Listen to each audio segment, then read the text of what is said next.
I'll touch on two things this morning. One is US healthcare legislation, and the other is a forthcoming piece by me on Australian employment. Um, I had a rather detailed piece that I wrote last week, which I was going to put out this week on the assumption that the healthcare legislation would have been passed last Friday, which of course it wasn't.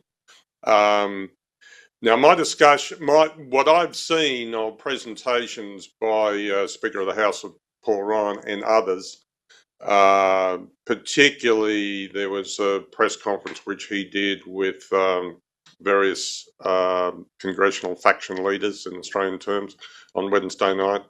There is no plan B here.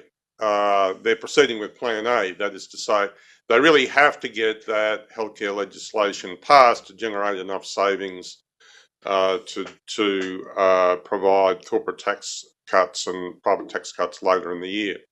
Now, late on Wednesday, they did a very cheery press conference about the prospects for agreement, and then went behind doors and started to slug it out.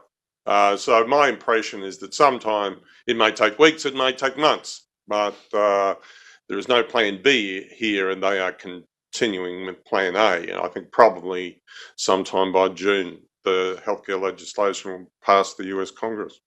Now, the next piece you'll see from me is not about that, it's about US employment. Every quarter, the ABS puts out really detailed commentary and data on where the jobs growth are, both where they are state by state around Australia and where they are in terms of what sectors they're coming from.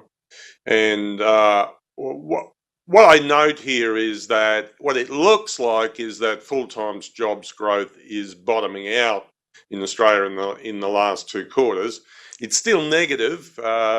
It falls by 0.3% year on year in the November quarter for the year to November and for the year to February, but it seems to be stabilising at that level.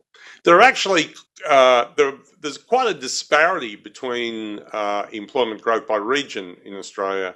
There are actually some areas where employment growth is extremely strong, and the strongest growth is Victoria.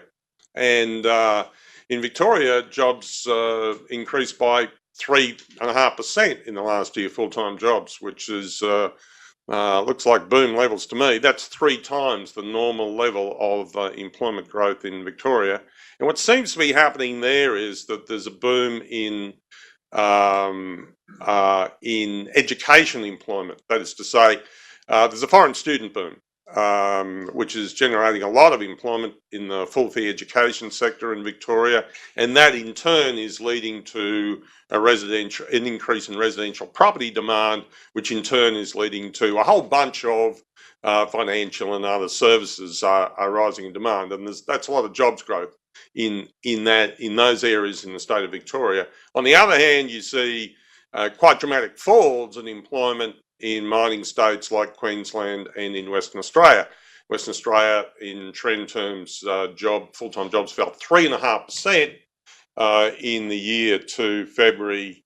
So you understand why the West Australian election went the way it did. And in Queensland, its full-time jobs have fallen by about 2.5% in the period. But what I do is I kind of look at where jobs come from in the Australian economy as a whole, and where they've come from in the last 5 years. And it's kind of interesting that even though, say, manufacturing is still in the top 4 biggest employers, it only really employs about 8% of the workforce. And all the other sectors that are in that top 4, they're all highly sophisticated service sectors. They're all professional business services, or they're sophisticated healthcare services. And by sophisticated healthcare service, I don't mean just public hospitals. I've seen a lot of people say that, this sector is just public hospital employment. It's not really. It's all those support services that are provided by the private sector to satisfy healthcare demand. And really the only, in terms of the growth in jobs in Australia in the last 5 years, the only sector that's outside that highly sophisticated service sector is construction, be it non-residential construction during the mining boom or residential construction now as we come out of that mining construction boom. Really what you see is that Australia both provides and exports sophisticated services.